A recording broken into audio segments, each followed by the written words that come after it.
Hello students, indirect के chapter के बाद मैं आज आपको पढ़ाने जा रहा हूं सेकंड चैप्टर ग्रामर में synthesis of sentences.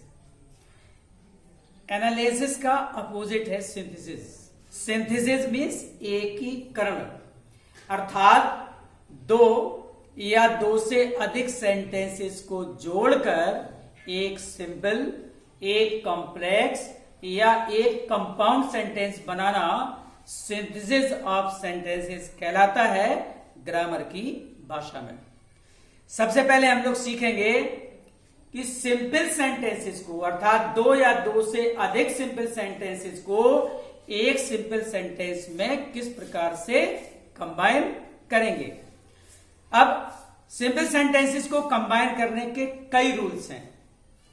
Bye using a participle, by using an adjective, by using an adverb or adverbial phrase, by using a preposition before noun or gerund, by using a nominative absolute, by using an adjective or conjunction। Step by step मैं आपको पढ़ा रहा हूं। आज आप लोग पढ़ेंगे combining two और more simple sentences into one simple sentence by using a participle। ठीक है, आइए देखिए सिंपल कॉम्प्लेक्स कंपाउंड का चैप्टर है ये। कंबाइनिंग टू और more simple sentences into one simple sentence, into one simple sentence. ये by using a participle, participle के प्रयोग से। अब पार्टिसिपल तीन प्रकार के होते हैं, प्रेजेंट पार्टिसिपल, पास्ट पार्टिसिपल और परफेक्ट पार्टिसिपल। परीक्षा में पार्टिसिपल का प्रयोग करना है तो उसमें ब्रैकेट में ऐसा नहीं लिखा होगा कि आप इसमें प्रेजेंट पार्टिसिपल का प्रयोग करिए या पास्ट पार्टिसिपल का प्रयोग करिए या परफेक्ट पार्टिसिपल का प्रयोग करिए। और भी जितने चैप्टर्स आपको पढ़ाए जाएंगे ब्रैकेट में कोई इंस्ट्रक्शन नहीं होगा कि आप इस रूल का प्रयोग करिए। सेंटेंस दिया होगा, ब्रैकेट में लिखा होगा सिंपल। जब सारे रूल्स आप पढ़ जाएंगे तब आप ये डिसाइड कर सकते हैं कि हम इस रूल से इस सेंटेंस को सिंपल में कन्वर्ट कर सकते हैं। उसके लिए सारे रूल्स बहुत अच्छे से पढ़ना है और प्रैक्टिस करना है। आज का चैप्टर है bye using a participle. Simple sentence participle के प्रयोग से कैसे बनाए जाते हैं वो आप लोग समझिए। पहला पार्टिसिपल प्रेजेंट पार्टिसिपल है। प्रेजेंट पार्टिसिपल, इसका हिंदी में अर्थ ध्यान से समझिए क्योंकि मेरे पढ़ाने का जो मेथड है वो बिल्कुल अलग है। मैं उस भाषा में, उस मेथड में समझाने का प्रयास करता हूं कि स्टूडेंट्स को बहुत अच्छी तरह से समझ में आ जाए। प्रेजेंट पार्टिसिपल का हिंदी में अर्थ क्रिया में कर, पर, ये अंत में जुड़ेगी क्रिया के। कर, पर, ते हुए, ती हुई, ता हुआ आदि। अब आप लोग कहेंगे कैसे? जैसे क्रिया है सुनना, हम कहें सुनकर, प्रेजेंट पार्टिसिपल है। ठीक है। कूदना है क्रिया, हम कहें कूद कर। उठाना है क्रिया, उठाकर। ठीक। अब कर निकला पर, बी मीन्स होता है होना।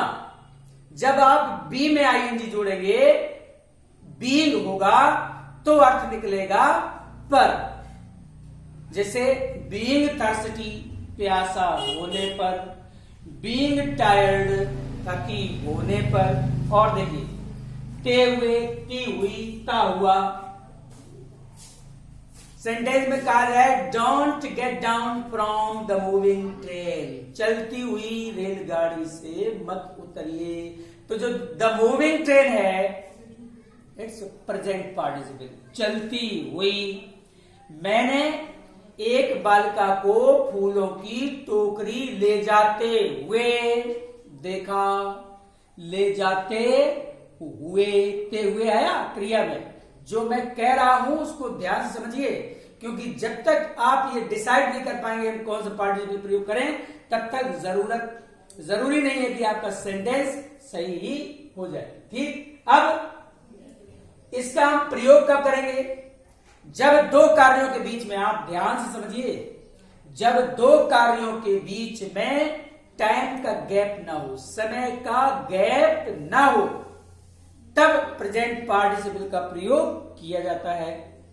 और यह बनता है क्रिया की फर्स्ट फॉर्म में आईएनजी जोड़ने से, क्रिया की फर्स्ट फॉर्म में आईएनजी जोड़ने से, अथवा is am are was verb के स्थान पर बीइंग का प्रयोग करने से, क्योंकि बी का फुल फॉर्म ही होता है is am are was verb. अब इजिंग वाजिंग तो कर नहीं सकते ना, हेल्पिंग वर्ब में आईएनजी थोड़ी जुड़ती है, जो आईएनजी जोड़ेंगे वो मेन वर्ब में जुड़ेगी। तो is am are was verb के स्थान पर बीइंग का प्रयोग करेंगे, और अगर is am are was verb नहीं होगा, मुख्य क्रिया होगी, तो क्रिया की फर्स्ट फॉर्म बनाकर उसमें आईएनजी जोड़ेंगे। इसका प्रयोग तब किया जाएगा जब दो कार्यों के बीच में समय अंतराल न हो, अर्थात समय का गैप न हो।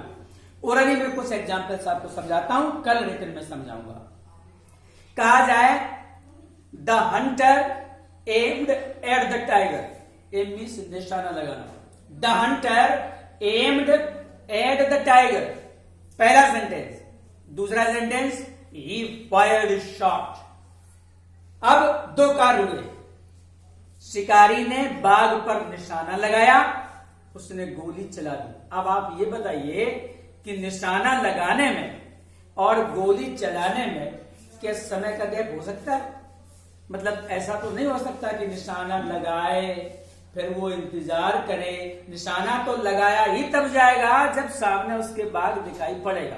तो इस सेंटेंस को जब हम कंबाइन करेंगे तो होगा एमिंग एट। अब एम क्रिया की फर्स्ट फॉर्म है, तभी तो आएंगे जोड़ेंगे, एम में थोड़ी हो जाएगा। Aiming at the tiger, comma, अब ई के स्थान पर आ जाएगा the Hunter fired A shot. इस तरह से दूसरा एग्जाम्पल समझे। अभी मैं ओरली समझा रहा हूं, रिटन समझाऊंगा आपको next day. The thief heard the noise, चोर ने शोर सुना। ही रैन अवे, वह भाग गया। अब शोर सुनने में और भाग जाने में दो कार्य हुए, दो सेंटेंस हैं, दोनों सिंपल हैं, दोनों को जोड़कर हमें सिंपल सेंटेंस बनाना है। लेकिन प्रेजेंट पार्टिसिपल के अलावा इसमें किसी भी पार्टिसिपल का प्रयोग नहीं किया जा सकता, क्योंकि शोर सुनने में और भाग जाने में समय का गैप नहीं हो सकता। जैसे ही शोर सुनेगा तुरंत भागेगा। तो hearing a noise the thief ran away, ये सेंटेंस बनेगा। इस तरह से प्रेजेंट पार्टिसिपल से सिंपल सेंटेंसेस बनाते हैं। अब बात करते हैं दूसरे पार्टिसिपल की, और वो है पास्ट पार्टिसिपल। पास्ट पार्टिसिपल का भी हिंदी में अर्थ समझिए।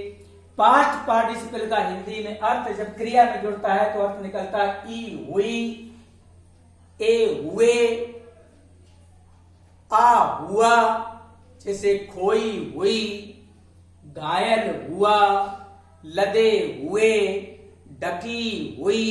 ये मात्रा आएगी आ ई ए, और बाद में निकलेगा हुआ, हुए, हुई। ये पार्टिसिपल एडजेक्टिव या एडजेक्टिव फ्रेज का कार्य करता है, अर्थात पास्ट पार्टिसिपल एडजेक्टिव या एडजेक्टिव फ्रेज का कार्य करता है, और यह बनता है क्रिया की थर्ड फॉर्म का प्रयोग करने से। इसमें एक और सुविधा है कि आपको पास्ट पार्टिसिपल बनाना नहीं पड़ता है, वो दूसरे सेंटेंस में दिया होता है। अगर एडजेक्टिव के रूप में हो तो उस एडजेक्टिव का प्रयोग दिए हुए नाउन से पहले कर दीजिए। एडजेक्टिव फ्रेज का प्रयोग अगर है तो एडजेक्टिव फ्रेज का प्रयोग नाउन के बाद किया जाता है। ऐसा आप लोग कम से कम हाई स्कूल में रीऑर्डरिंग में पढ़ चुके हैं। एडजेक्टिव फ्रेज का प्रयोग नाउन के बाद। इसके भी एक दो ओरल एग्जांपल्स में समझाता हूं। Ramesh found the book, Ramesh को पुस्तक मिली। दूसरा सेंटेंस है द बुक वॉज लॉस्ट, पुस्तक खो गई थी। लूज का थर्ड फॉर्म लॉस्ट है ना। अब रमेश को कैसी पुस्तक मिली? खोई हुई। जब हम कंबाइन करेंगे तो हो जाएगा Ramesh found the lost book. Ramesh found the lost book. Ramesh को खोई हुई पुस्तक मिली। और देखिए ये एडजेक्टिव के रूप में प्रयोग हुआ। अब एडजेक्टिव फ्रेज के रूप में किस प्रकार से करेंगे? आई सॉ डेड बॉडी, मैंने एक डेड बॉडी देखी, पहला सेंटेंस। दूसरा इसी में सेंटेंस है it was covered with a white cloth. तो कवर का थर्ड फॉर्म कवर्ड हुआ ना, तो कवर्ड अकेला नहीं है, यहां पर विद अ व्हाइट क्लॉथ और जुड़ा हुआ है। कहने का मतलब यह है कि covered with a white cloth ये पास्ट पार्टिसिपल तो है लेकिन एडजेक्टिव फ्रेज के रूप में है। और इस सेंटेंस को जब हम कंबाइन करेंगे तो होगा I saw a dead body covered with a white cloth. मैंने सफेद वस्त्र से ढकी हुई एक डेड बॉडी देखी। ये पास्ट पार्टिसिपल का प्रयोग है। Now number 3, perfect participle. Perfect participle का हिंदी में अर्थ निकलता है के बाद या के पश्चात। ध्यान समझिए, प्रेजेंट पार्टिसिपल का ठीक उल्टा है। जब दो कार्यों के बीच में समय का गैप होने की संभावना हो, जरा सी भी संभावना हो, तब इस पार्टिसिपल का प्रयोग करते हैं। यह बनता है हैविंग के साथ क्रिया की थर्ड फॉर्म का प्रयोग करने से। हैविंग के साथ क्रिया की थर्ड फॉर्म का प्रयोग करने से। जैसे कहा जाए रेखा रोट ए लेटर, रेखा ने एक पत्र लिखा, फुल स्टॉप। दूसरा सेंटेंस तीसरे वह सो गई।